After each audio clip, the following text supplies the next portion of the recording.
Welcome to smart education X Y Z. आज हम बच्चों कक्षा 10 की जो गणित की डेस्क वर्क है उसका मॉडल पेपर 4 है उसको हल करेंगे। चलो स्टार्ट करते हैं आज की वीडियो। आज का जो हमारा पहला सवाल है जिसके अंदर हमें 18 प्रश्न एबेसिडे वाले दे रखे हैं। चलो एक एक करके सभी को हल करने का प्रयास करते हैं।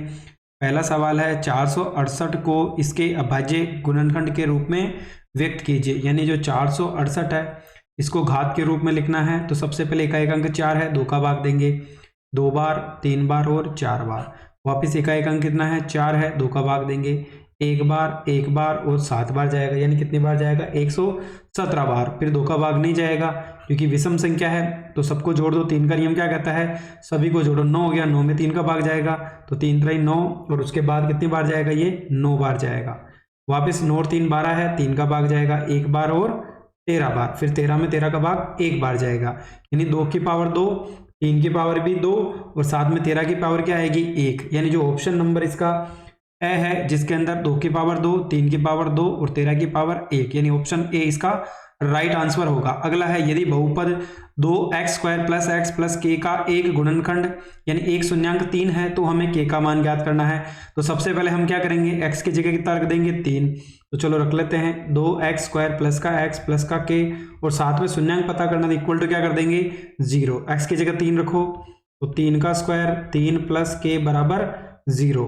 तो 2 × 3 का स्क्वायर कितना होता है यहाँ पर 9 होता है, +3 + k बराबर 0। 9 को 2 से गुणा करेंगे तो कितना आ जाएगा 18 + 3 बराबर 0। तो 21 + k बराबर क्या हो जाएगा 0। ये 21 उधर जाएगा, किसका हो जाएगा माइनस का। यानी k की वैल्यू कितनी आएगी बच्चों -21 आएगी। संतुष्ट करने वाला युग्म है यानी हमें x और y का मान रखना है, वो किसके बराबर आना चाहिए 6 के बराबर। देखो अगर हम x का मान भी 2 रखें और y का भी 2 रखें यानी 2 को 2 से गुणा करोगे तो 4, y का 2 रखोगे तो 2, तो 6 बराबर क्या हो जाएगा 6। यानी ऑप्शन नंबर सी इसका बिल्कुल क्या होगा करेक्ट आंसर होगा। दो सरल रेखाएं जो एक ही रेखा के लंबवत हो तो वो क्या कहलाती है हमारी समांतर रेखाएं कहलाती है। फिर बोला है कि -3 और 5 कौन कौन से चतुर्थांश में होंगे। तो देखो इसके अंदर दोनों प्लस के, x इसमें माइनस का y प्लस का होता है, इसमें दोनों माइनस, इसमें x प्लस और y माइनस। तो देखो x का वैल्यू माइनस किस में है इसके अंदर है, x की वैल्यू तो माइनस में होनी चाहिए, y की प्लस में होनी चाहिए। इसका मतलब जो ऑप्शन नंबर हमारा द्वितीय चतुर्थांश यानी ऑप्शन नंबर बी इसका सही आंसर होगा। अगला है 2 sin 45 cos 45 का मान क्या होगा। तो देखो 2 की जगह 2 sin 45 का मान 1/√2 और cos 45 का मान भी कितना होता है 1/√2। तो देखो नीचे √2 को √2 से गुणा करो कितना हो जाएगा, नीचे भी 2, 2 से 2 घट गया कितना आएगा 1। यानी ऑप्शन नंबर सी इसका राइट आंसर होगा। चलो अगला सवाल देख लेते हैं। क्वेश्चन नंबर 7 की बात करें तो इसके अंदर हमें बोला है यदि किसी वृक्ष की छाया उसकी ऊंचाई की 1/3 है। तो देखो पहले सबसे पहले चित्र बनाते हैं, समकोण त्रिभुज है। इसके अंदर बोला है कि एक वृक्ष की छाया उसकी ऊंचाई की कितनी है, माना की ऊंचाई तो h है, तो कितनी है उसकी h/√3 हो जाएगा क्योंकि इसकी कितनी होगी 1/√3। तो देखो ये तो हमारा लंब हो गया, ये हमारा क्या हो गया आधार। तो tan का फॉर्मूला क्या होता है L/A, लंब कितना है h, नीचे कितना आ जाएगा h/√3। तो √3 ऊपर चला जाएगा, ऐसे h कट गया, इसका मतलब √3 tan के अंदर किसकी वैल्यू होती है तो tan थीटा बराबर क्या हो जाएगा tan 60। तो tan से tan कट गया तो थीटा की वैल्यू कितनी आ जाएगी हमारे पास 60 डिग्री आ जाएगी। यानी जो ऑप्शन नंबर बी है वो इसका बिल्कुल करेक्ट आंसर होगा। चलो अगला सवाल देख लेते हैं। क्वेश्चन नंबर 8, एक वृत्त के बाह्य बिंदु से खींची गई अधिकतम स्पर्श रेखाएं कितनी हो सकती है। तो हमें पता है केवल बाह्य बिंदु से हम कितनी स्पर्श रेखाएं खींच सकते हैं, केवल 2 ही खींच सकते हैं। ये एक पर में भी हमारे पास, तो क्या हो जाएगा इसका आंसर 2 हो जाएगा। ये चित्र में एक वृत्त का केंद्र O है, वृत्त की त्रिज्या 18 सेंटीमीटर है, OAB 30 डिग्री दे रखा है, तो लघु चाप की लंबाई ज्ञात कीजिए। तो हमें यहाँ पर बताना है कि इसकी लंबाई क्या होगी। देखो लंबाई का एक बार चलो पहले के क्वेश्चन को हम हटा लेते हैं एक बार ताकि थोड़ा स्पेस मिल जाए सवाल को हल करने के लिए। इसके अंदर हमें चाप की लंबाई बतानी है तो सूत्र क्या होता है हमारा 2πr और उसके साथ क्या आ जाएगा θ/360।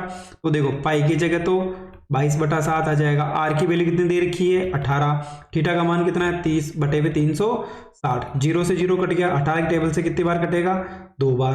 फिर उसके बाद देखो कोई और वैल्यू कट रही है, देखो यहाँ पर हमें पाई में मान दे रखा है, इसका मतलब इसको हम क्या रहने दे 2 पाई रहने दे, ऊपर कितना है देखो 2 से 2 और कट जाएगा तो 3 क्या हो जाएगा हमारा पाई हो जाएगा। जो इसका आंसर होगा वो कितना होगा हमारा 3 पाई होगा।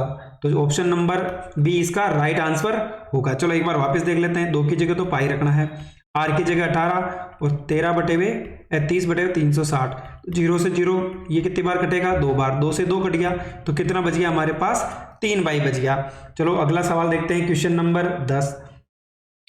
त्रिज्या 28 सेंटीमीटर वाले एक वृत्त के उस त्रिज्याखंड का क्षेत्रफल ज्ञात कीजिए जिसका जो कोण है वो कितना दे रखा है हमें 45 डिग्री का दे रखा है। चलो इसको भी हल कर लेते हैं। हमारा सूत्र क्या होता है त्रिज्याखंड का, पाई आर स्क्वायर थीटा बटे हुए 360। तो देखो पाई की जगह तो 22/7, आर की जगह कितना आ जाएगा 28 इंटू 28 इंटू 7 ही जो हमारा थीटा है वो कितना है 45 बटे हुए कितना हो जाएगा 360। तो देखो इसको एक बार काटने का प्रयास करते हैं। 45 की टेबल में देखो कितनी बार कटेगा, ये 8 बार कट जाएगा, यानी 45 की टेबल से काटो कितनी बार कटेगा 8 बार।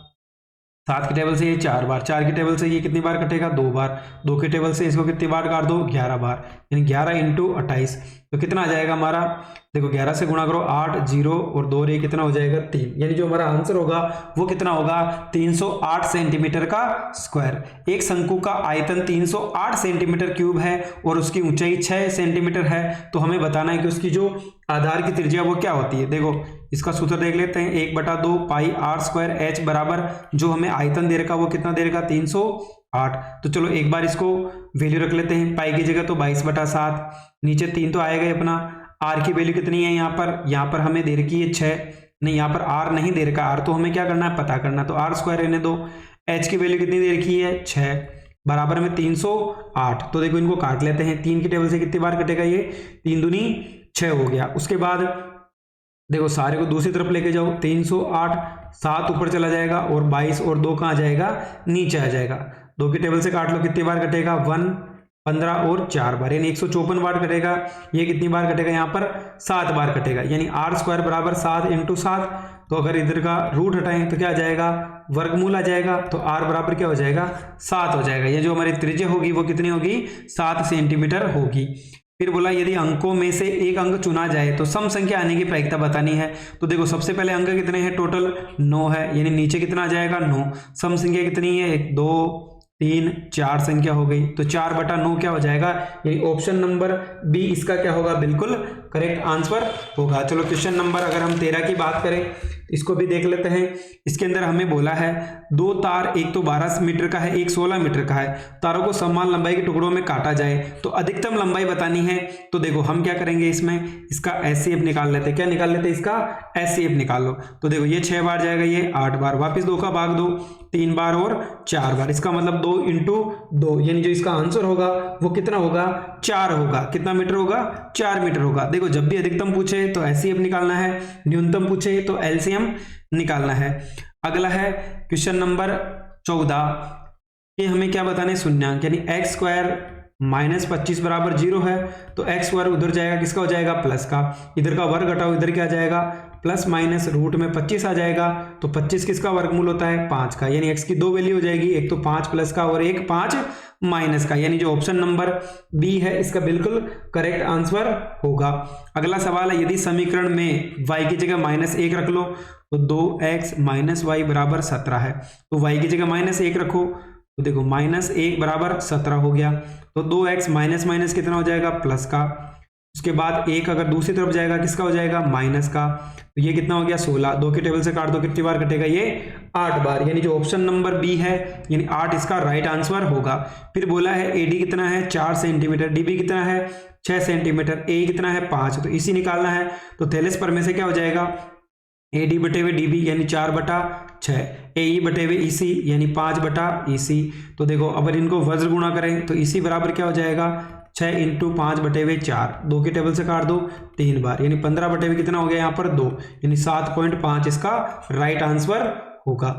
अगला क्वेश्चन है एक मीनार उसके तल से 100 मीटर की दूरी पर उन्नयन कोण 30 डिग्री का है, तो हमें क्या बताना है मीनार की क्या बतानी है यहाँ पर लंबाई बतानी, ऊंचाई बतानी है। तो देखो ये हमने मीनार बना ली, लंबाई कितनी दे रही इसकी 100 मीटर, कोण कितने डिग्री का है 30 डिग्री का, तो h तो क्या सूत्र लगेगा tan थीटा बराबर h बटे हुए 100 और इधर कितना आ जाएगा tan 30 बराबर h बटे हुए 100। tan 30 का मान होता है 1/√3 h बटे हुए 100। वज्र गुणा कर लो तो कितना आ जाएगा 100 बटे हुए √3। इसका आंसर क्या होगा 100 बटे हुए √3, यानी ऑप्शन नंबर सी इसका राइट आंसर होगा। सूर्य का उन्नयन कोण ज्ञात करें। जब एक व्यक्ति की परछाई उसकी ऊंचाई की कितनी है √3 गुना है, यानी एक व्यक्ति की परछाई ऊंचाई कितनी है h है, इसकी कितनी गुना है √3 गुना है, तो √3h हो जाएगा। तो यहाँ पे भी सेम tan थीटा बराबर h बटे हुए √3h, ऐसे h कट गया तो 1/√3 किसकी वैल्यू होती है tan के अंदर हमारी 30 डिग्री का मान होता है, यानी जो ऑप्शन नंबर ए है इसका बिल्कुल करेक्ट आंसर होगा। चलो अब हम इसके जो भी खाली स्थान है उनको देख लेते हैं। वर्गीकृत आंकड़ों का माध्य ज्ञात करने का हमें सूत्र बताना है, तो क्या होगा सिग्मा fx बटे हुए सिग्मा f हो जाएगा। यदि बिंदु P रेखाखंड AB का मध्य बिंदु है तो P देखो यहाँ पर एक बार बना लेते हैं। हमारे पास एक बिंदु दे रखा है, एक रेखा है AB जिसका मध्य बिंदु क्या है हमें P दे रखा और इसका अनुपात दे रखा है, ये इसको 1:1 में विभाजित करता है। तो हमें P के निर्देशांक बताने, माना कि इसका x1 y1 है, इसका कितना हो जाएगा x2 y2। तो चलो एक बार क्या करते हैं हम विभाजन वाला सूत्र लगा लें। तो क्या होगा, एक तो होगा हमारा m1 x2 plus m2 x1 m1 plus m2 हो जाएगा। सेम है m1 और m2 की जगह एक रखना है, तो क्या वैल्यू मिलेगी x2 प्लस x1 बटे हुए नीचे कितना आ जाएगा हमारे पास 2 आ जाएगा। इसी प्रकार y2 प्लस y1 बटे हुए कितना हो जाएगा 2 हो जाएगा, यानी जो हमारा आंसर होगा x2 प्लस x1 बटे हुए 2 और y2 प्लस y1 बटे हुए 2। यानी हमें जो अंतर विभाजन का सूत्र है उसमें क्या करना है m1 और m2 का अनुपात कितना रखना है, वहां पर 1 रखना है। चलो अगला सवाल हमें बोला है कि कोस स्क्वायर 45 का मान कितना होगा। तो देखो कोस 45 का मान कितना होता है 1/√2, इसका स्क्वायर करो तो कितना आ जाएगा 1/2 आ जाएगा, यानी आंसर कितना होगा इसका 1/2 होगा। 12 पाई घन सेंटीमीटर आयतन वाले गोले की हमें क्या बतानी है, यहाँ पर त्रिज्या बतानी है कि इसकी जो त्रिज्या है वो कितनी होगी। तो देखो गोले का सूत्र क्या होता है 4/3 पाई r³। ये कितना दे रखा है हमें 12 पाई दे रखा है, कितना दे रखा है बच्चों ये 12 पाई। तो चलो पाई से तो पाई कट गया, 4 के टेबल से कितनी बार कटेगा 3 बार, तो कितना हो जाएगा हमारा r³ बराबर कितना हो जाएगा यहाँ पर 3 इंटू कितना हो जाएगा 3 हो जाएगा। तो देखो यहाँ पर बच्चों एक बार समझने की बात है, r³ बराबर कितना हो गया 3 का स्क्वायर, यानी कितना हो जाएगा यहाँ पर 3 का स्क्वायर ही रहने दो। इधर का मैं अगर क्या करूँ ये क्यूब रूट हटा दूं, अगर क्यूब हटा दूं इधर क्या लग जाएगा क्यूब रूट लग जाएगा इसके ऊपर, यानी कितना आ जाएगा 3। इस 3 का मतलब होता है कि इसकी पावर कितनी होगी 3/2 की पावर कितनी होगी यहाँ पर 1/3 होगी। तो देखो 2 को 1 से गुणा करो, हमें पढ़ा है सूत्र a की पावर m और उसकी पावर n हो तो दोनों पावर क्या हो जाती है गुणा हो जाती है। तो आंसर कितना हो जाएगा 3 और 2 की पावर 3 की पावर 2/3। तो आंसर क्या होगा हमारा 3 की पावर 2/3 होगा। अगला है जिस प्रेक्षण की बारंबारता अधिकतम होती है उन प्रेक्षणों को क्या कहा जाता है। तो उसको हम किस नाम से जानते हैं बहुलक के नाम से, यानी जिसकी बारंबारता सबसे अधिक होती है वो बहुलक कहलाता है। 2 के प्रथम 5 गुणनों का हमें योगफल बताना है कि कितना होगा। तो देखो यहाँ पर अगर हम फॉर्मूले से इसको हल करने का प्रयास करें तो क्या होगा, देखो सबसे पहले 2 आ जाएगा, फिर 4 6 8 और 10, यानी कहने का मतलब है 2 के पहाड़े में 5 बार बोलना है, कितना हो गया 10। तो देखो हम सूत्र लगा लें n/2 a प्लस l, यानी हमें इसका योग निकालना है। टोटल संख्या कितनी है 5 है, n का मान कितना है यहाँ पर 5/2, a की वैल्यू 2 है, l की वैल्यू यानी अंतिम पद कितना हो जाएगा 10। तो 5/2 इंटू 12, 2 के टेबल से काटो कितनी बार कटेगा 6 बार, तो कितना आ जाएगा इसका आंसर 30 आ जाएगा। तो इसका आंसर कितना होगा बच्चों 30 होगा। चलो अब आगे के सवाल है जो अति लघुत्तरात्मक है उनको भी एक एक बार हल करने का प्रयास करते हैं। पहले बोला है r त्रिज्या वाले वृत्त के त्रिज्य खंड जिसके कोण अंशों में थीटा के संगत चाप की लंबाई ज्ञात कीजिए। तो देखो यहाँ पर सूत्र क्या होता है, अभी एक सवाल भी क्या आता है कि 2 पाई r और थीटा बटे हुए कितना हो जाएगा 360, यानी अगर हमें चाप की लंबाई पूछे तो 2 पाई r थीटा बटे हुए 360। किसी प्रयोग की सभी प्रारंभिक घटनाओं की प्रायिकता का योग कितना होता है। तो हमें पता है PE होने की प्रायिकता और नहीं होने की प्रायिकता का योग टोटल कितना होता है हमारा हमेशा 1 होता है। तो इसका आंसर कितना हो जाएगा बच्चों 1 हो जाएगा। अगला सवाल है एक बेलन जिसकी ऊंचाई 3 सेंटीमीटर है और उसका जो वक्र पृष्ठ का क्षेत्रफल है वो कितना है 66 सेंटीमीटर का स्क्वायर। तो हमें उसकी त्रिज्या बतानी है। तो सूत्र क्या होता है 2 पाई RH बराबर 66 दे रखा है, तो पाई की जगह 22/7 रख दो। r की वैल्यू कितनी हो जाएगी हमारे पास पता करनी है। h कितना है यहाँ पर 3 है बराबर 66 हो गया। तो देखो किस टेबल से कट रहा है क्या ये, देखो r बराबर क्या हो जाएगा 66 इंटू 7, 3 इंटू 2 इंटू 22 का आ जाएगा नीचे 22 की टेबल में ये 3 बार, 3 से 3 कट गया तो r बराबर कितना हो गया 7/2, यानी आंसर कितना आएगा हमारा 3/5 आएगा। चलो अगला सवाल है, एक ठोस गोले का व्यास 6 सेंटीमीटर है तो उसका आयतन कितना होगा। देखो अगर हमें यहाँ पे क्या दे रखा है, व्यास दे रखा है, तो त्रिज्या कितनी हो जाएगी इसकी, आधी हो जाएगी यानी 3 हो जाएगी। सूत्र क्या होता है 4/3 पाई r क्यूब, तो पाई की जगह तो पाई रखना है, उत्तर में पाई में देना है, r की जगह 3 बार 3 रख देंगे, 1 3 से 1 3 कट गया तो 4 3 12, 12 को 3 से किया तो 36 पाई इसका राइट आंसर होगा। निम्न बारबारता बटन का प्रत्यक्ष विधि से समांतर माध्य ज्ञात कीजिए, यानी हमें बताना है कि प्रत्यक्ष विधि से इसका आंसर क्या होगा। देखो पहला कॉलम जो हमारा x का है, दूसरा किसका हो गया f का, दोनों को गुणा कर लो, 2 को 1 से गुणा किया तो 2, 4 को 2 से किया तो 8, 6 को 3 से किया तो 18, 8 को 2 से किया तो 16, 10 को 1 से किया तो 10, यानी एक तो fx को जोड़ना है कितना आएगा 54 आएगा, फिर f को जोड़ना कितना आएगा 9 आएगा। तो हमारा सूत्र क्या होता है x बार बराबर सिग्मा fx बटे हुई सिग्मा f, यानी 54 में हमें 9 का भाग देना, कितनी बार जाएगा 6 बार जाएगा। तो बच्चों अगला सवाल है हमारा, जिसके अंदर हमें पूछा है कि आंकड़ों का बहुलक और समांतर माध्य, यानी बहुलक तो 70 दे रखा है और समांतर माध्य कितना दे रखा है यहाँ पर 100 दे रखा है, तो हमें माध्यिका निकालनी है। तो सूत्र क्या होता है 3 माध्यिका बराबर बहुलक प्लस 2 क्या होगा माध्य, यानी माध्यिका कितनी दे रखी है हमें निकालनी है। बहुलक 70 दे रखा है और माध्य कितना दे रखा है 100, 100 को 2 से गुणा करो 200 हो गया, उसके बाद दोनों को ऐड किया कितना हो गया 270, 3 गुणा में है किस में चला जाएगा भाग में, यानी 270 में 3 का भाग दो कितना आएगा 90 आएगा। अगला है, किसी छात्र द्वारा एक प्रश्न पत्र हल करने की प्रायिकता, यानी करने की प्रायिकता कितनी दे रखी है यहाँ पर 2/3 है, तो नहीं करने की प्रायिकता कितनी हो जाएगी बच्चों, तो हम क्या करेंगे इसमें से 1 में से 2/3 को माइनस कर दो, तो 3 माइनस 2/3, यानी आंसर कितना आएगा हमारा 1/3 आएगा। क्योंकि जो होने की प्रायिकता p प्लस PE बार, यानी नहीं होने की प्रायिकता दोनों हमेशा कितनी होती है 1 होती है, यानी दोनों को अगर हम जोड़ें तो कितना आएगा 1 आएगा। अगला है, यदि एक घनाभ की लंबाई चौड़ाई और ऊंचाई, तो घनाभ के विकर्ण की लंबाई ज्ञात करनी है। तो देखो घनाभ के विकर्ण की लंबाई क्या होती है हमारी, लंबाई का स्क्वायर, रूट के अंदर देखो लंबाई का स्क्वायर प्लस चौड़ाई का स्क्वायर प्लस ऊंचाई का क्या कर देंगे स्क्वायर, तो लंबाई कितनी इसकी 12 है, 12 का स्क्वायर 144, चौड़ाई कितनी है 9, 9 का स्क्वायर 81, 8 का कितना होता है 64, सभी को अगर हम जोड़ें तो कितना आ जाएगा 289, ये किसका वर्ग होता है 13 का होता है, या 17 का होता है, तो आंसर कितना हो जाएगा हमारा 17 हो जाएगा, यानी 289 किसका वर्गमूल होता है 17 का होता है। का बहुलक क्या होगा, यानी हमें बोला है कि इनका बहुलक क्या होगा, बहुलक का मतलब जो सबसे ज्यादा बार आए। देखो यहाँ पर अगर हम इनको आरोही क्रम में जमाएं तो 2 इंटू 3 इंटू 4 एक बार है, 3 हमारे पास कितनी बार है 2 बार है। देखो इस तरीके से नहीं, हम किसी और तरीके से हल करने का प्रयास करते हैं। वैसे तो क्वेश्चन पता चल रहा है इसका आंसर कितना होगा, फिर भी एक बार करके देख लेते हैं। देखो 2 आ रहा है, फिर 3 आ रहा है, 4 आ रहा है, 5 आ रहा है, उसके बाद 7 और 9 आ रहा है। 2 कितनी बार आ रहा है 1 बार, 3 कितनी बार है यहाँ पर 2 बार है, 4 कितनी बार है 1 बार है, 5 1 2 और 3 बार है 3 बार लिख लो, 7 कितनी बार है 1 बार, 9 कितनी बार है 1 बार। तो इनमें सबसे ज्यादा f की वैल्यू क्या हो जाएगी हमारी 3 हो जाएगी, यानी 5 कितनी बार आ रहा है 3 बार, तो हमारा आंसर कितना होगा बच्चों यहाँ पर 5 होगा। अगला है, एक थैले में से एक से लेकर 10 तक की गिनती लिखी हुई है, यानी टिकट है। तो देखो टोटल टिकट कितने हो जाएंगे हमारे पास, अगर हम बात करें तो कुल टिकट तो कितने हो गए हमारे पास 10 हो गए। गिनती कहाँ से 1 से लगाकर 10 तक, थैले से यादृच्छिक एक टिकट निकाला जाता है, निकाला गया टिकट विषम संख्या होने की प्रायिकता बतानी है, यानी हमें पता है कि कितनी गिनती लिखी हुई यहाँ पर 1 से लगाकर 10 तक की गिनती है, तो विषम संख्या कितनी है 1 2 3 4 और 5 है, तो कितना हो जाएगा 5/10, यानी इसका जो आंसर होगा वो कितना होगा बच्चों 1/2। अगला सवाल है, जिसके अंदर हमें बोला है दो गोलों की त्रिज्याओं का अनुपात, यानी R1 और R2 का अनुपात 3:2 है, तो हमें आयतन का अनुपात बताना है।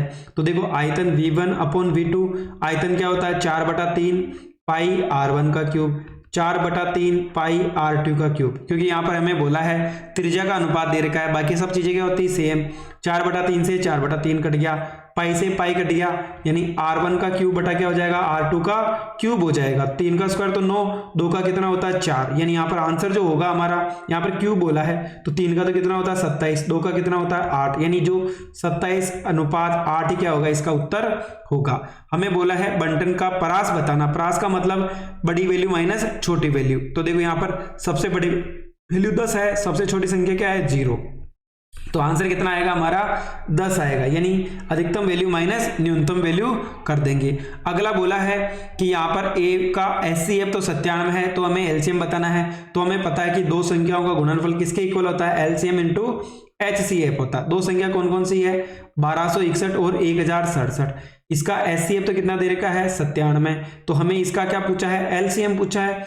तो एलसीएम बराबर क्या हो जाएगा, 1261 और 1067 बटे हुए कितना हो जाएगा 97 हो जाएगा। अब हम क्या करेंगे, 97 की टेबल से इसको काट लेते हैं। तो ये संख्या कितनी बार कटेगी, यहाँ पर 11 बार, तो 1261 इंटू 11। अब देखो 11 से डायरेक्ट गुणा करने का तरीका हमें पता होना चाहिए, क्योंकि क्वेश्चन के अंदर बार बार हमें पाई की वैल्यू मिलेगी। अगर हमें पता है कि 11 से कैसे गुणा किया जाता है तो हमें डायरेक्ट वैल्यू निकाल सकते हैं। जैसे हम एक बार ऊपर करके दिखा देते हैं।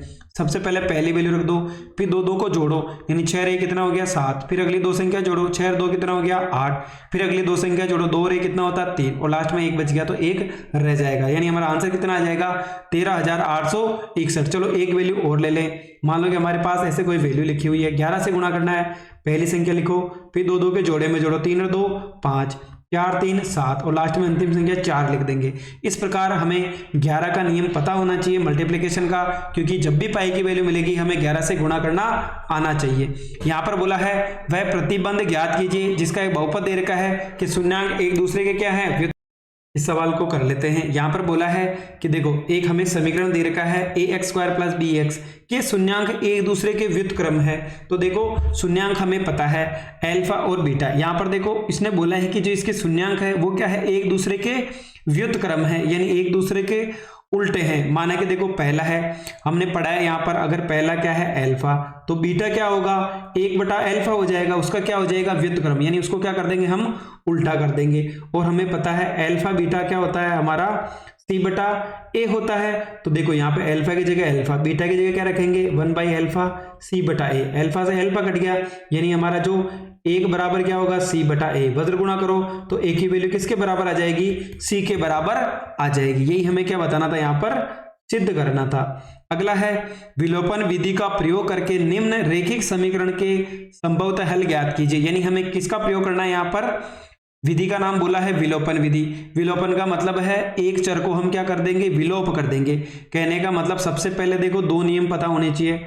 सबसे पहले एक प्लस का और एक माइनस का चिन्ह होना चाहिए। उसके बाद जो भी हमें चर दे रखा है वो क्या होना चाहिए, समान होना चाहिए, यानी हमारे जो चर की वैल्यू होगी यानी वो क्या होनी चाहिए, एक समान। तो देखो यहाँ पर सबसे पहले तो प्लस माइनस नहीं है, यहाँ पे 3 है, यहाँ पे 6 है, यहाँ पे 2 है, यहाँ कितना है 4 है। तो हम या तो x को बराबर कर लेंगे y को, तो ऊपर किससे गुणा कर लेंगे, हम इसको 2 से गुणा कर लें। अगर समीकरण को 2 से गुणा करो तो 2 को 2 से किया तो 4x, 3 को 2 से किया तो 6y, 8 दूनी 16। उसके बाद क्या करेंगे, हम इनके चिन्ह चेंज कर देंगे। किसके करेंगे, केवल सेकंड समीकरण के, यानी ये प्लस का है तो माइनस, ये भी प्लस है तो माइनस, ये भी प्लस है तो माइनस, ये पूरे कट जाएगा। 6 में से 6 गया तो 0, तो बराबर कितना आ जाएगा, 16 में से 7 गया तो 9 बचेगा। तो ये कथन क्या हो जाएगा, 0 7 के इक्वल होता है क्या, नहीं होता है। तो ये कथन क्या हो जाएगा हमारा असत्य, यानी हम इसका कोई भी हल नहीं पता कर सकते हैं। अगला है 3 अंकों वाली कितनी संख्याएं 7 से भाज्य है। यानी हमें बताना है कि 3 अंकों की कितनी संख्या। देखो सबसे पहले अगर हम बात करें तो 3 अंकों की सबसे छोटी संख्या कितनी होती है 100, सबसे बड़ी कितनी होती है 999। अब पहली संख्या और अंतिम संख्या कैसे निकालेंगे, 100 में किसका भाग दो, 7 का 2, कितनी बार जाएगा 7 एकम 7, 30 बच गया। 7 के टेबल में कितनी बार आएगा, 4 बार, 7 चौक 28, कितना बच गया नीचे 2 बच गया। उसके बाद इन दोनों का डिफरेंस कितना आएगा, 7 में से 2 घटाओ, यानी कितना बच गया यहाँ पर 5 बच गया। इसका मतलब जो 100 है उसमें कितना जोड़ देंगे 5, यानी कितना आ जाएगा 105। फिर उसमें 7 जोड़ो, 105 में 7 जोड़ा तो 112, फिर 7 जोड़ो कितना आ जाएगा 119। अब क्या करो, अंतिम संख्या है 999 है, 7 का भाग दो, 7 एकम 7, कितना बच गया 2, 7 चौक 28, कितना बच गया 1 और 9। अगला हो जाएगा 7 दूनी 14, तो कितना बच गया पीछे 5 बच गया, यानी 999 से इसको क्या कर दो, घटा दो। पहले वाले में तो जोड़ना है डिफरेंस, और यहाँ पे जो रिमाइंडर यानी शेषफल बचता है वो क्या कर देंगे, माइनस। यानी 999 में से 5 गए, कितने बचेंगे, 994। यानी जो हमारी प्रथम वैल्यू तो 105 हो गई, और अंतिम वैल्यू कितनी हो जाएगी बच्चों हमारे पास, 994 हो जाएगी। चलो एक बार हम n/2 वाला सूत्र लगा लेते हैं। तो क्या होता है हमारा, हमें बोला है कितनी संख्याएं 7 से विभाज्य है, यानी हमें किसका मान बताना है, यहाँ पर n का मान बताना है। तो टोटल देखो जो सूत्र होता है वो क्या होगा हमारा, an वाला लगा लेंगे। a तो ये हो गया, d का मान कितना देर का, हमें 7 देर का है, क्योंकि डिफरेंस 7 है। और जो हमारी अंतिम वैल्यू यानी an की वैल्यू कितनी देर की है, 994। तो 994 रख दिया, यहाँ 105। n की वैल्यू पता करनी है। सबसे पहले हम 105 को दूसरी तरफ लेके जाएं, कितना आ जाएगा, 889। फिर 7 का भाग दो, इसमें कितनी बार जाएगा, यहाँ पर 127। तो n-1 बराबर कितना हो गया, 127। 1 अगर दूसरी तरफ जाएगा किसका हो जाएगा, प्लस का। तो n की वैल्यू कितनी हो जाएगी, यहाँ पर 128 हो जाएगी। यानी 100 से लगाकर यानी 3 अंकों की जितनी भी संख्या हैं उसमें टोटल 128 संख्या है, जिसके अंदर 7 का भाग जाता है। चलो अगला सवाल देख लेते हैं। यदि कोई रेखा एक त्रिभुज की भुजाओं AB और AC पर D और E पर प्रतिच्छेद करती है, यानी हमारे पास एक त्रिभुज है ABC, यानी AD का मध्य बिंदु D है और AC का मध्य बिंदु क्या है, E है। तो हमें सिद्ध करना है, फिर बोला है कि जो DE है ये BC के समानांतर है। तो सिद्ध करना है कि AD बटे हुए DB और AE बटे हुए AC कैसे होगा, ये हमें क्या करना है, यहाँ पर सिद्ध करना है। तो देखो सबसे पहले हमें बोला है कि DE भुजा BC के क्या है, समानांतर है। इसका मतलब थेलेस प्रमेय से इन दोनों का अनुपात क्या होगा, बराबर होगा। यानी AD बटे हुए DB और AE बटे हुए क्या हो जाएगा, EC हो जाएगा। उसके बाद हम क्या करेंगे, इस सवाल के अंदर हमने क्या किया, इसको उल्टा कर लिया। यानी जो नीचे वाली वैल्यू थी वो ऊपर चली गई, ऊपर वाली क्या कर दी, नीचे। उसके बाद दोनों तरफ क्या जोड़ दिया हमने, एक एक जोड़ दिया। तो यहां पर देखो अगर हम एलसीएम लेंगे तो कितना हो जाएगा, देखो DB और इधर क्या जाएगा हमारा AD आ जाएगा। तो AD प्लस DB, यानी AD प्लस DB मिलकर क्या बन जाएगा हमारा, AB बन जाएगा। नीचे AD का AD रह जाएगा। इसी प्रकार हम बात करें, दोनों तरफ एलसीएम लेना है। देखो एक बार हम इसको पूरा हल करके देख लेते हैं। बहुत ही इंपॉर्टेंट सवाल है, एग्जाम की दृष्टि से हमें पता होना चाहिए हम इसको किस प्रकार हल करेंगे। देखो सबसे पहले हमने यहां तक तो कर लिया है, हम केवल एलसीएम वाली चीज देख लेते किस प्रकार आएगा। यानी हमारा जो है DB बटे हुए AD है, प्लस का कितना है, 1 है। इधर है हमें EC बटे हुए AE और प्लस का कितना है, 1 है। नीचे 1 लिख दो, भिन्न बना लो, एलसीएम ले लो, कितना आ जाएगा AD, इधर कितना आ जाएगा AE। तो AD से तो AD कट गया, ऊपर क्या बचेगा DB, इसका भाग दो, कितना बचा जाएगा AD। AE से तो AE कट गया, तो क्या बच गया ऊपर EC। A का इसमें भाग दो AE में, तो AE को 1 से गुणा करेंगे तो AE। देखो DB और AD यानी AD और DB मिलकर के क्या बन जाएगा, पूरा ऊपर वाला तो AB बन जाएगा, नीचे क्या आ जाएगा हमारा AD आ जाएगा। इसी प्रकार देखो AE और EC मिलकर के क्या बन जाएगा हमारा AC, नीचे क्या आ जाएगा हमारा AE आ जाएगा। यही हमें क्या करना था, यहाँ पर सिद्ध करना था। वापिस हम क्या करेंगे, इसको उल्टा करके लिख देते हैं। यानी हमारा AD ऊपर आ जाएगा, नीचे AB आ जाएगा, AE ऊपर आ जाएगा और AC कहाँ आ जाएगा, नीचे आ जाएगा। यानी थेलेस प्रमेय से हम इनका अनुपात बराबर कर सकते हैं। हमें पता है अगर DE और BC एक दूसरे के समानांतर है तो हम देखो यहाँ पर 3 चीजें निकाल सकते हैं। पहला तो AD क्या क्या अनुपात होगा, AD बटे हुए तो DB हो जाएगा। दूसरा हो जाएगा AE बटे हुए क्या हो जाएगा, EC हो जाएगा। दूसरा है ऊपर वाला आधा भाग AD, इधर का आधा भाग AE, और अनुपात में क्या आ जाएगा, पूरा AB आ जाएगा। यानी इसके नीचे भी AB और इसके नीचे क्या आ जाएगा हमारा AC आ जाएगा। तीसरा अनुपात अगर हम नीचे वाला ले लें तो यहाँ पे क्या हो जाएगा DB, इधर का नीचे का अनुपात क्या हो जाएगा EC। पूरा अनुपात कितना है, यहाँ पर AB है और यहाँ पर कितना हो जाएगा हमारा AC हो जाएगा। ये तीनों अनुपात में पता होने चाहिए, क्योंकि बहुत सारे क्वेश्चन इसके रिलेटेड पूछे जाते हैं। अगला है किस अनुपात में विभाजित करता है, यानी A बिंदु और B बिंदु दे रखा है, इनका रेखाखंड x को किस अनुपात में विभाजित करता है। यानी x की बात करें तो हमारा जो x की वैल्यू क्या हो जाएगी, यहाँ पर देखो x की बात करें तो x बराबर तो x ही रहेगा, y बराबर क्या हो जाएगा हमारा 0 हो जाएगा। तो y बराबर 0 है तो हम कौन सा सूत्र लगाएंगे, विभाजन का किसका लगाएंगे, यहाँ पर y वाला लगाएंगे। तो y बराबर क्या होता है m1 y2 plus m2 y1 m1 plus m2 हो जाएगा। y की वैल्यू कितनी हो गई 0, m1 हमें पता करना है, रहने दो इसको। y2 कितना हमारा 6 हो जाएगा, तो हम 6 से गुणा करेंगे, m2 की जगह m2 m1 प्लस m2। और यहाँ पे ये तो क्या हो गया y2, y1 की वैल्यू कितनी है यहाँ पर -3 है, तो -3 रख दो, तो 0 बराबर इधर तो हो जाएगा 6m1 माइनस का 3m2 और नीचे क्या आ जाएगा m1 प्लस m2। इसको 0 से वज्र गुणा करो, क्या आ जाएगा 0, यानी 6m1 माइनस 3m2। 6 को इधर लेके आओ, क्या हो जाएगा 6m1 बराबर 3m2, यानी दोनों किसके हो जाएंगे, हमारे प्लस के हो जाएंगे। उसके बाद देखो वैल्यू किसकी चाहिए हमें, m1 m2 की, तो m1 को तो इधर ही रहने दो, 6 किस में भी गुणा में, किस में चला जाएगा, भाग में, 3 को यहीं रहने दो, m2 इधर आ जाएगा, तो 3/6 यानी कितना आ जाएगा हमारा 1/2, यानी जो अनुपात होगा वो कितना होगा बच्चों, हमारा 1:2 होगा। देखो इस वाले सवाल के अंदर हमें बोला है कि साइन a 3/5 हो तो हमें tan a और cos a का मान पता करना है। तो देखो साइन का मान क्या होता है हमारा, लंब बटे हुए क्या होता है, कर्ण, यानी लंब तो कितना दे रखा हमें 3 दे रखा है, तो लंब तो हमारा 3 हो जाएगा, कर्ण हमारा कितना हो गया यहाँ पर 5 हो गया। तो पाइथागोरस से हम क्या निकाल सकते हैं, इसका आधार निकाल सकते हैं। यानी हम आधार कैसे निकालेंगे, देखो कर्ण का स्क्वायर हमें पता है, कर्ण स्क्वायर बराबर क्या होता है, आधार का स्क्वायर प्लस लंब का स्क्वायर। तो कर्ण कितना है यहाँ पर 5 का स्क्वायर, आधार हमें नहीं पता है x मान लो, लंब कितना है 3 का स्क्वायर, 5 का स्क्वायर 25, x की जगह x रहने दो, 3 का स्क्वायर 9, तो ये इधर आएगा किसका हो जाएगा हमारा माइनस का। तो 16 बराबर x स्क्वायर, इधर का वर्ग हटाओ, इधर क्या लग जाएगा रूट, तो 16 किसका मान होता है 4 का, तो हमारा क्या आ जाएगा यहाँ पर 4 आ जाएगा। उसके बाद देखो हमें यहाँ पर क्या क्या निकालना है, पहले बोला है हमें tan a, तो देखो अगर हमें लाल कक्का पता है तो हम इसका आंसर निकाल सकते हैं, यानी लंब बटे हुए क्या हो जाएगा आधार, लंब तो है 3, आधार कितना है 4 है। फिर बोला कोस a, कोस का मतलब क्या होता है, आधार बटे हुए कर्ण, आधार तो 4 है, कर्ण कितना है यहाँ पर 5 है, 4 5 का एलसीएम कितना हो जाएगा 20, 4 का भाग 5 में 5 3 15, 5 का भाग 4 में 4 4 16, तो कितना हो जाएगा हमारा 31/20 हो जाएगा। यानी जो इसका आंसर होगा वो कितना होगा हमारा 31/20 होगा। एक ऊर्ध्वाधर छड़ की लंबाई, उसकी छाया का लंबाई और उसकी छाया का अनुपात कितना दे रखा है, देखो छड़ की लंबाई दे रखी है और ये क्या दे रखा है, इसका लंबाई का अनुपात दे रखा है 1:3। तो सूर्य का हमें क्या बताना है, 49 कोण क्या होगा, यानी हमें उन्नयन कोण का मान बताना है। चलो एक बार इसको हल कर लेते हैं। देखो सबसे पहले BC, ये तो कितना दे रखा है 1, ये अनुपात कितना दे रखा है 3, तो देखो ये तो हमारा लंब हो गया, ये हमारा आधार है, तो tan थीटा बराबर क्या होता है L/A, यानी यहाँ पर जो अनुपात दे रखा है हम इसको मान लेंगे, एक तो ऊपर है, नीचे कितना हो गया √3, तो tan थीटा बराबर क्या होता है 1/√3, किसका मान होता है हमारा, तो tan थीटा बराबर ये tan 30 का मान होता है, तो tan से tan कट जाएगा, यानी थीटा की वैल्यू कितनी आ जाएगी हमारे पास 30 डिग्री आ जाएगी, यानी जो इसका कोण होगा वो कितना होगा हमारा 30 डिग्री होगा।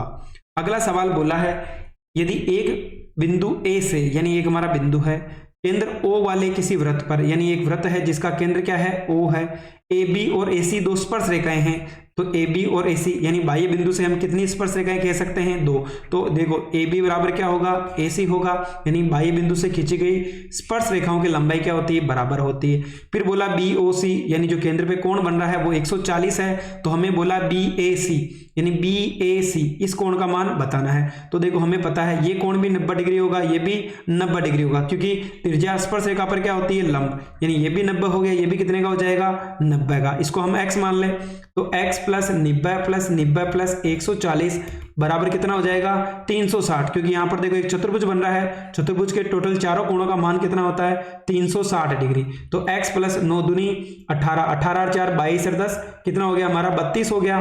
तो देखो x का मान निकालना है, तो 320 दूसरी तरफ जाएगा, किसका हो जाएगा माइनस का, यानी जो हमारे x की वैल्यू कितनी आ जाएगी यहाँ पर 40 डिग्री आ जाएगी। यानी हमें अगर प्रमेय पता है तो हम सभी सवालों को बड़ी आसानी से हल कर सकते हैं। चलो अगला सवाल है, एक वृत्त का चाप केंद्र पर 45 डिग्री का कोण बना रहा है, यानी ये जो कोण है ये कितने डिग्री का है 45 डिग्री का है। यदि इसके लघु त्रिज्य खंड का क्षेत्रफल, यानी ये जो लघु त्रिज्य खंड है इसका क्षेत्रफल हमें 77 सेंटीमीटर दे रखा है, तो हमें बताना है कि जो इसकी त्रिज्या होगी वो क्या होगी। एक बार इसको देख लेते हैं। तो देखो इसका जो सूत्र होता है वो होता है पाई r square theta into theta बटे हुए 360, और इसकी वैल्यू कितनी दे रखी है हमें 77, पाई का मान 22/7, r की वैल्यू हमें निकालनी है, थीटा 45 बटे हुए 360 बराबर क्या हो जाएगा 77। देखो अगर हम बात करें तो 45 का 8 गुना क्या होता है 360 होता है। फिर ये 4 बार कट जाएगा, ये 11 बार कट जाएगा,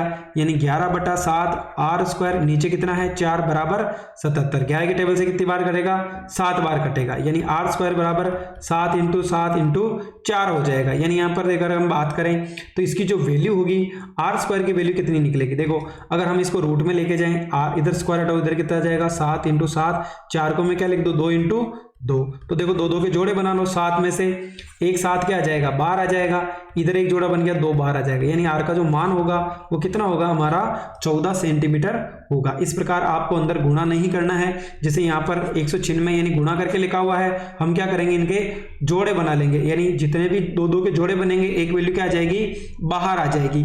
अगला है एज किसी एपी का 17वां पद, यानी A17 का मान कितना हो जाएगा A + 16 - D, ये हो जाएगा। उसके बाद 10वें पद से उसके 10वें पद से कितना अधिक है 7 अधिक है, यानी जो इसका 10वां पद है A + 9D, यानी हमें पता है A17 बराबर क्या हो जाएगा A + 16D। A10 की बात करें तो A + 9D, फिर बोला है कि कितना अधिक है उससे 7 अधिक है, यानी जो इसका जो 17वां पद है वो A10 से कितना अधिक है 7 अधिक है, यानी हम क्या करेंगे इसमें 7 और जोड़े। देखो एक बार इसको हल करने का प्रयास करते किस प्रकार करेंगे। A17 का मान हो जाएगा A + 16D, 10 का मान कितना हो जाएगा A + 9D, प्लस का क्या आ जाएगा 7। देखो ए से तो ए कट गया, अब हम क्या करें 9D को इधर ले आए, 7 का रहेगा अपनी जगह, तो ये इसमें से गया कितना बचेगा 7D बराबर 7, 7 से 7 कट गया, यानी D का मान कितना आएगा हमारे पास 1 आएगा, यानी हमें केवल D का मान ही पता करना था। चलो बच्चों अगला सवाल है कि यहाँ पे कौन सा पद 54वें पद से 132 क्या है अधिक है, यानी हम जो एपी दे रखी है हम क्या करेंगे सबसे पहले इसका कौन सा पद निकाल लेते हैं 54वां पद निकाल लेते हैं। तो देखो A1 कितना हो गया 3, A2 कितना हो गया 15, यानी हम D का मान निकालें, 15 में से 3 को घटाओ कितना आएगा हमारा 12 आएगा, यानी D का मान 12 आ गया।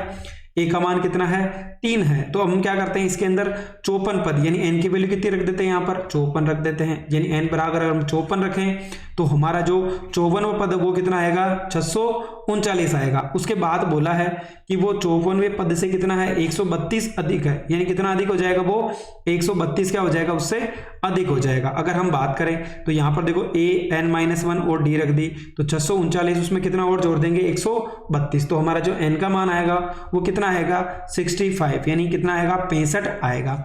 फिर बोला है कि एक यानी यहाँ पर हमारा एक बिंदु तो A है, एक बिंदु क्या है B को मिलाने वाले रेखाखंड को अनुपात दे रखा है कि m1 m2 का अनुपात कितना है 2:1 है, तो किस अनुपात में विभाजित करेगा। कोई बिंदु दे रखा है, यानी यहाँ पर अनुपात नहीं है, x और y की वैल्यू दे रखी है, तो वो उसको किस अनुपात में विभाजित करेगा। हम चाहे तो उसको चाहे m1 से करें चाहे m2 किसी से भी कर सकते हैं, दोनों का मान हमें दे रखा है, तो हम क्या करें m1 x2 + m2 x1, m1 plus क्या कर दें m2।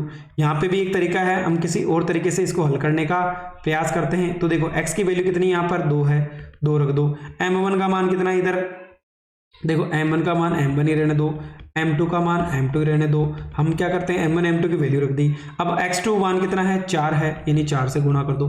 x1 का मान कितना है यहाँ पर 1 है, 1 से गुणा कर दो, तो 2 बराबर 4m1 + m2 बराबर m1 + m2, वज्र गुणा करो तो 2m1 और 2m2 बराबर क्या आ जाएगा 4m1 + m2। अब हम क्या करें यहाँ पर किसकी वैल्यू ज्यादा है, देखो इसको उधर ले जाते हैं इसको इधर ले जाते हैं, तो हमारा क्या हो जाएगा 2m2 - m2, 4m1 - 2m1, तो 2m2 से 1m2 गया, क्या बचेगा m2, इधर भी कितना बचेगा 2m1 बचेगा, तो हमारे पास हो गया कि m2 बराबर 2m1, तो m1 बटा m2 क्या हो जाएगा हमारा, एक तो देखो एक तो ऊपर रहेगा, 2 कहाँ चला जाएगा यहाँ पर नीचे चला जाएगा, यानी जो हमारा अनुपात कितना होगा m1 अनुपात m2, एक अनुपात क्या होगा 2 होगा। देखो एक तरीका तो यहाँ पर दे रखा है, दूसरा तरीका ये हो गया।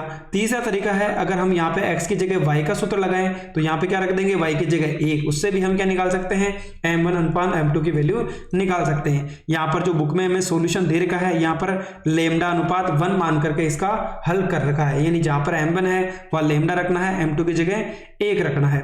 चलो अगला सवाल है x अक्ष पर वह बिंदु ज्ञात कीजिए जो दूरी क्या हो उनकी बराबर हो x का मतलब क्या हो जाएगा हमारा, x का मान तो x से होगा, y क्या हो जाएगा हमारा 0, यानी बिंदु P ले लें। अगर हम इसको डायग्राम से समझने का प्रयास करें कि हमारे पास दो बिंदु है, बीच में बिंदु क्या है P, उसके निर्देशांक हमें क्या दे रखे हैं x और 0 दे रखे हैं, a के निर्देशांक 6 और 5 है, b के -4 और 5 है। तो हमें क्या करना है, PA बराबर क्या हो जाएगा हमारा PB, यानी दोनों के बीच की दूरी क्या निकालेंगे, बराबर कर देंगे।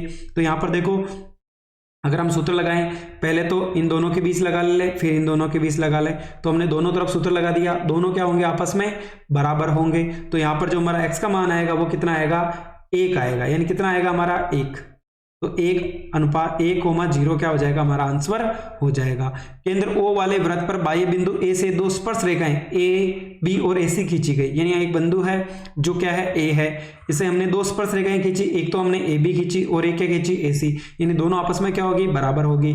तो हमें बताना है BAC, यानी BAC ये जो कोण है ये क्या होगा, किसका डबल होगा, OBC। यहाँ पर बोला है कि 2 OBC, यानी इस वाले कोण का क्या होगा हमारा 2 गुना होगा। ये हमें क्या करना है यहाँ पर सिद्ध करना है। चलो किस प्रकार करेंगे, तो देखो हमें क्वेश्चन में सिद्ध करना है, माना कि देखो BAC, यानी BAC इस वाले कोण को हमने क्या मान लिया यहाँ पर थीटा मान लिया।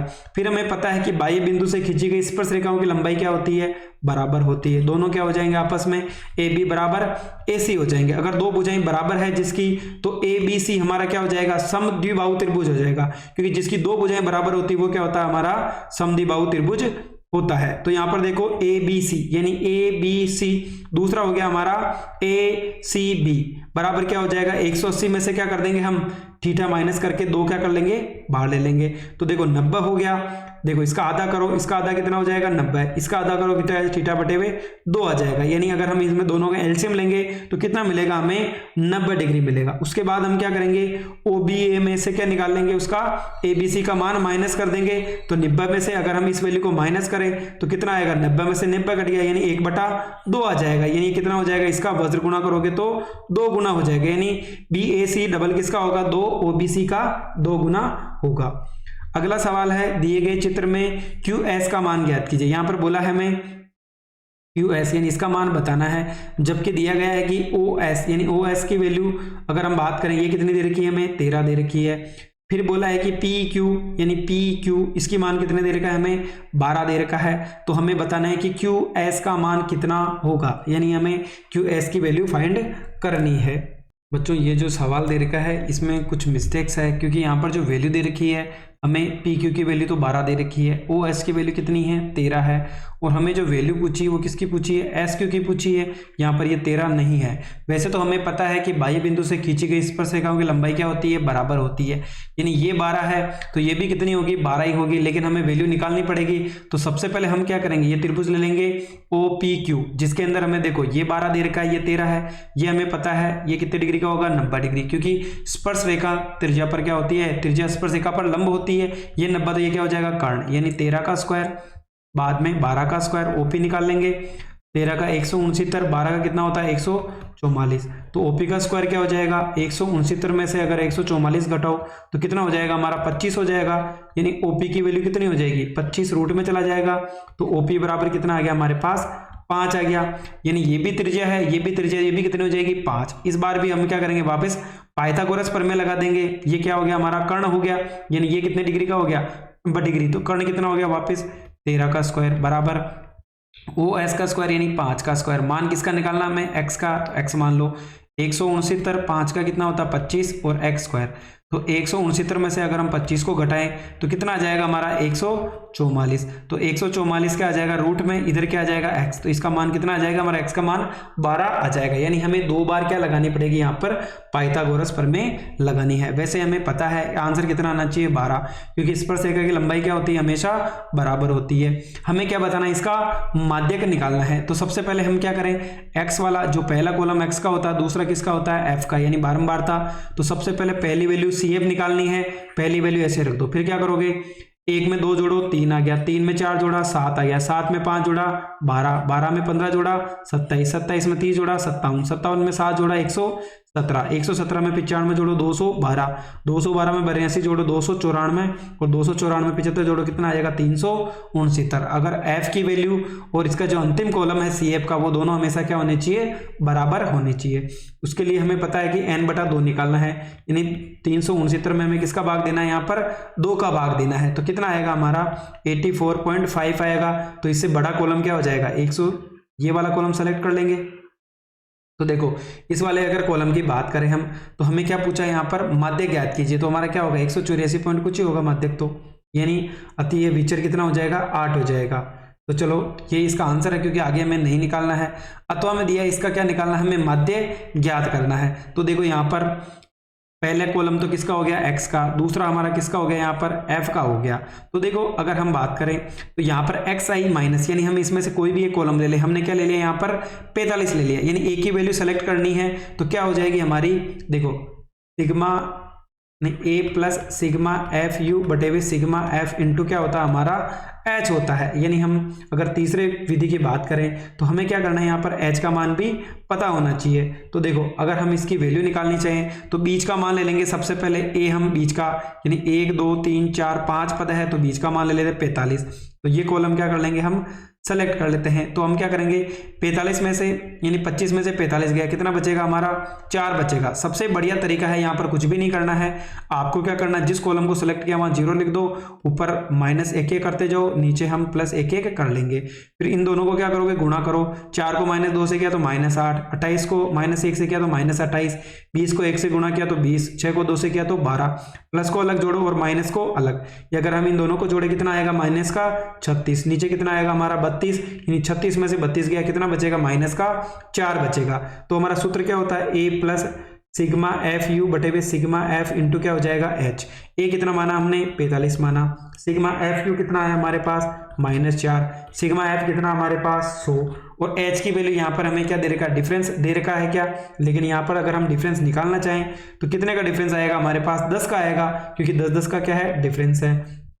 तो देखो 45 या प्लस माइनस क्या हो जाएगा -4 इंटू 10 बटे हुए कितना हो जाएगा 100, 0 से 0 कट गया तो 45, अगर 4 में 10 का भाग दो कितना आएगा 0.4, तो इसमें से 0.4 कम कर दो तो कितना आ जाएगा हमारे पास 44.6 आ जाएगा। यानी यहाँ पर हमें डिफरेंस नहीं दे रखा है, लेकिन देखो सब में 25 से 35 10 का अंतर, फिर 10 का अंतर, फिर 10 का, फिर इसका अंतर है 10 का अंतर है, यानी जो हमारे h की वैल्यू होगी वो कितनी होगी हमारी 10 होगी।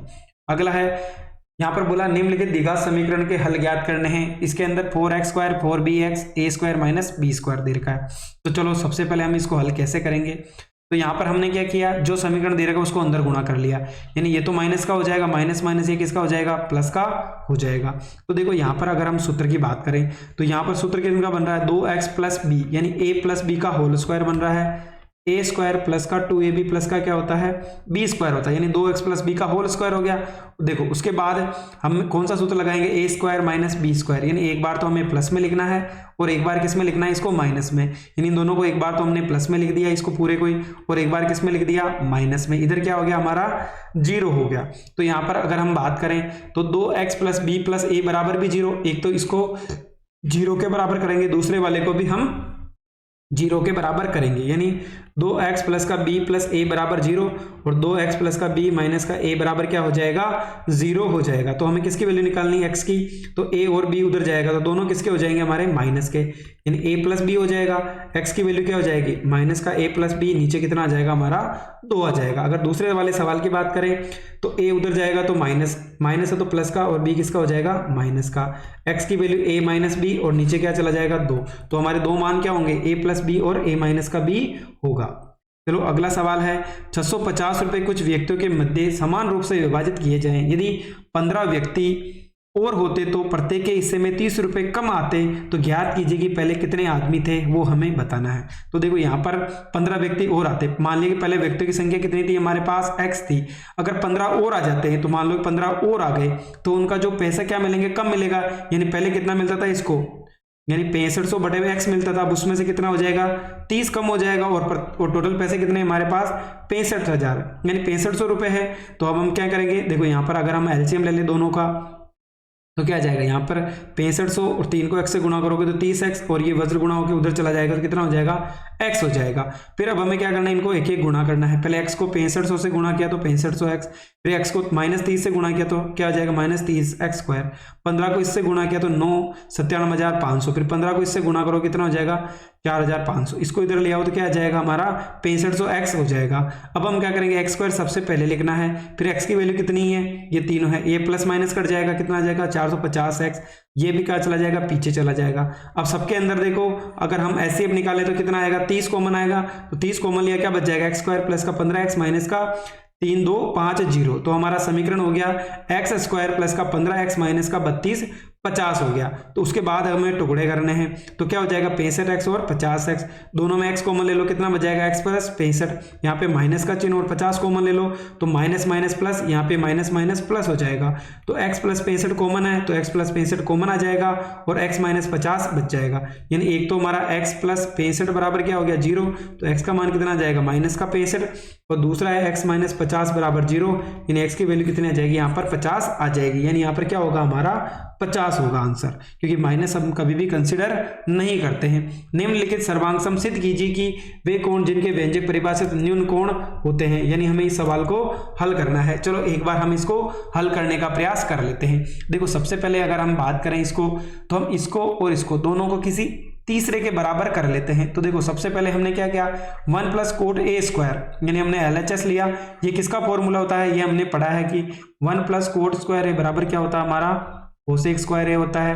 1 प्लस टेन स्क्वायर a क्या होता है हमारा सेक स्क्वायर a होता है। तो ऊपर वाला किसके बराबर हो जाएगा कोसेक स्क्वायर a, नीचे वाला किसके बराबर हो जाएगा सेक स्क्वायर a। तो सेक कोसेक किसका उल्टा होता है साइन का, तो हम इसको क्या लिख सकते हैं 1/, sine square a। Sec square किसका उल्टा होता है कोसेक का, तो 1/, कोसेक स्क्वायर है। तो यहाँ पर देखो भाग किसमें बदल जाएगा गुणा में, यानी कोसेक स्क्वायर ऊपर चला जाएगा साइन स्क्वायर नीचे आ जाएगा। तो कोस बटा साइन क्या होता है हमारा, अगर हम बात करें तो ये किसका फॉर्मूला होता है कोट a का होता है। तो यहाँ पे भी स्क्वायर है तो क्या हो जाएगा ये हमारा कोट स्क्वायर a हो जाएगा। ये तो हमने क्या किया जो LHS था उसको सिद्ध किया, अब हमने RHS ले लिया। सबसे पहले हम इनको क्या करेंगे साइन कोस में बदल देते। देखो टेन a का फॉर्मूला क्या होता है साइन a/, क्या होता है हमारा कोस a। कोट a की बात करें तो क्या होता है कोस a/, साइन a होता है। यानी हमने क्या किया जहां पर कोट था वहां पर कोस बटे साइन a लिख दिया, टेन की जगह हमने साइन a बटा कोस लिख दिया। उसके बाद हम दोनों तरफ क्या ले लेते हैं एलसीएम, साइन a का साइन a, को साइन a से गुणा करो तो साइन a, कोस a का कोस a। इसी प्रकार नीचे कोस a कॉमन आ जाएगा यानी एलसीएम आ जाएगा, कोस a को 1 से गुणा करो तो कोस a, नीचे क्या आ जाएगा साइन a आ जाएगा। अब हम क्या करेंगे इनको ऊपर नीचे कर लें, यानी यहाँ पर जो भाग है उसको किसमें बदल देंगे गुणा में। इन ऊपर वाली भिन्न तो ऐसे ही रहेगी ये जो दे रखी है, नीचे वाली कोस a ऊपर चला जाएगा और ये क्या रहेगा कोस a माइनस साइन a नीचे रहेगा। हम माइनस कॉमन ले लेते हैं क्योंकि साइन a कोस a एक साथ होना चाहिए तो दोनों कट जाएंगे, तो माइनस का चिन्ह आ गया। कोस बटा साइन है, अगर हम इसका वर्ग करें कोस बटा साइन है क्या होता है हमारा कोट होता है, वर्ग करोगे तो किसमें हो जाएगी वैल्यू प्लस, माइनस की है तो भी क्या होगी प्लस की होगी। जब घात सम होती है तो वैल्यू किसकी होती है हमारी प्लस की होती है। अगला फॉर्मूला बोला है तो यहाँ पर देखो 3 कोट a बराबर कितना है 4 है, यानी कोट a की वैल्यू कितनी आ जाएगी 4/3। हमें पता है टेन किसका होता है साइन का उल्टा, अगर हम इसको उल्टा करें तो 3 बटा क्या हो जाएगा 4। अब हम यहाँ पर वैल्यू रख दे 1 माइनस, तो देखो 3/4 का स्क्वायर 1 प्लस 3/4 का स्क्वायर। तो देखो 1 का तो 1, 3 का स्क्वायर 9, 4 का 16, 9/16। देखो ऊपर एलसीएम लो कितना आएगा 16 माइनस 9/16, नीचे आ जाएगा 16 प्लस 9/16। 16 से 16 कट गया, ऊपर तो कितना बच गया 7 और नीचे कितना आ जाएगा हमारा 16 और 9 कितना होता है यहाँ पर 25 हो जाएगा। यानी हमारा जो आंसर होगा वो कितना होगा 7/25 होगा। यानी हमें यहाँ पर डायरेक्ट भी हम वैल्यू निकाल सकते हैं क्योंकि हमें कोट दे रखा है, तो कोट का उल्टा क्या होता है हमारा साइन होता है। चलो अगला सवाल है, आज का अंतिम सवाल है। निम्नलिखित बटन एक मोहल्ले के बच्चों का दैनिक जेब खर्च, और हमें बोला है कि जेब खर्च 18 रुपये है, तो हमें क्या बदलना है लुप्त बारंबारता f का मान निकालना है। तो हम क्या करेंगे यहाँ पर इसका माध्य निकाल लेते हैं, यानी हमें कितना दे रखा है 18 दे रखा है। तो देखो सबसे पहले हमें ये दोनों चीजें दी हुई है तो हम क्या करेंगे इसका वर्ग चिन्ह निकाल लें, यानी इसके बीच की वैल्यू निकाल लेते हैं क्या होती है, एक बार हल करने का प्रयास करते हैं। यहाँ पर अगर हम बात करें तो हमें सबसे पहले क्या निकालना है वर्ग चिन्ह। चलो इसको भी समझ लेते हैं किस प्रकार करेंगे। सबसे पहले हम क्या करते हैं, इन दोनों का डिफरेंस कितने का है, 2 का। 2 में 2 का भाग 2 कितना आएगा बच्चों, 1 आएगा। यानी जो निम्न सीमा है उसमें 1 जोड़ो, यानी 11 में 1 जोड़ा कितना हो गया हमारे पास 12। उसके बाद दोनों के बीच अंतर कितने का है, 2 का। बस 2 जोड़ते चलो, 12 में 2 जोड़ा 14, 14 में 2 16, 16 में 2 जोड़ा 18, 18 में 2 20, 20 2 22 और 2 कितना हो जाएगा हमारा 24 हो जाएगा। अब हमारे टोटल मान कितने हैं यहाँ पर, 1 2 3 4 5 7 है, तो हम बीच वाला मान ले लेते हैं कोई सा भी। हमने माना यहाँ पर कितना ले लिया, यहाँ पर 18 सेलेक्ट कर लिया है। अब हम क्या करेंगे, 18 के बेस पे बाकी वैल्यू निकाल लेते हैं कि क्या क्या होगी। तो देखो अगर हमने ये वैल्यू सेलेक्ट की, इसको क्या कर देंगे 0। उसके बाद 2 का डिफरेंस है तो 2 बोलते चलो माइनस में, नीचे किस में कर देंगे हम, प्लस में कर देते हैं। तो उसके बाद देखो इन दोनों को x को f से गुणा किया तो देखो ऊपर वाला मान माइनस का 84 हो गया, नीचे कितना हो जाएगा 2f प्लस 44 हो गया। चलो इसकी वैल्यू हमें किसके बराबर दे रखी है, यहाँ पर 18 के बराबर दे रखी है। तो x बार बराबर a plus sigma F D क्या हो जाएगा, सिग्मा f हो जाएगा। उसके बाद एक ही जगह 18 रख दिया, सिग्मा एफ डी कितना था 2f माइनस का 40, और जो हमारा सिग्मा f है वो क्या हो जाएगा 44 प्लस f। हम इसको क्या कर लेते हैं, वज्र गुणा कर लेते हैं। और अगर हम इसकी बात करें तो यहाँ पर क्या आ जाएगा हमारा, 18 में से तो 18 चला जाएगा क्योंकि x बार का मान कितना है 18 है। तो हमारा जो f का मान आएगा वो कितना आएगा बच्चों, यहाँ पर 20 आएगा। तो कितना हो जाएगा हमारा 20 हो जाएगा। उसके बाद अगर हम अथवा का जो आज का अंतिम सवाल है उसकी बात करें तो यहाँ पर हमें बोला है कि कक्षा 10 के 100 बच्चे दे रखे हैं, एक वर्ग में सत्र में दिए गए हैं, तो हमें इनका क्या निकालना है, बहुलक। तो सबसे बड़ी वैल्यू होगी वो क्या हो जाएगी, उसका बहुलक कहलाती है। तो देखो सबसे पहले हम इन दोनों का डिफरेंस निकाल लें तो 7 आ गया, दूसरा कितना आ जाएगा 14, क्योंकि यहाँ पर हमें क्या दे रखा है, CF दे रखा है, यानी हमें जोड़ करके वैल्यू दे रखी है। तो हम क्या करेंगे इसको कि इनको अलग अलग लिख लेते हैं।